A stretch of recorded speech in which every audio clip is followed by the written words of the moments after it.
मुख्य उद्देश्य दो है। बिहार में देश में समाजवाद की धारा को मजबूत करना, जो कमजोर होती पड़ रही है उसको मजबूत करना, क्योंकि जैसा मैंने पहले भी बताया कि जो समाजवादी धारा से निकली पार्टियां या तो इंडिया गठबंधन में चली गई या तो एनडीए गठबंधन में चली गई। तो इस धारा को मजबूत करने के लिए भी हमें सभी सीटों पर चुनाव लड़ना जरूरी है।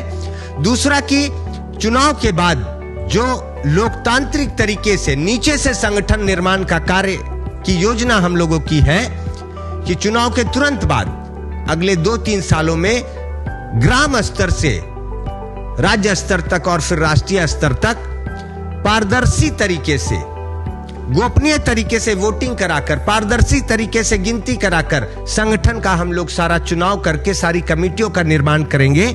और उसके बाद यह एक लोकतंत्र का असली फॉर्मेट समाज के सामने, सारे देश के सामने प्रस्तुत करेंगे कि इस तरह से पार्टियां चलनी चाहिए ताकि अन्य पार्टियां भी उसे फॉलो करें और देश का लोकतंत्र मजबूत हो। यह हमारा प्राथमिक टारगेट है, प्राथमिक उद्देश्य है कि देश का लोकतंत्र कैसे मजबूत होगा। उसके लिए हम अपने पार्टी के संगठन में लोकतांत्रिक तरीके से उसका निर्माण करके इसका उदाहरण प्रस्तुत करेंगे और समाजवादी धारा को मजबूत करना हमारा द्वितीय उद्देश्य है। तो इसके लिए भी हमें सभी सीटें लड़ना जरूरी है, इसलिए हम लड़ेंगे।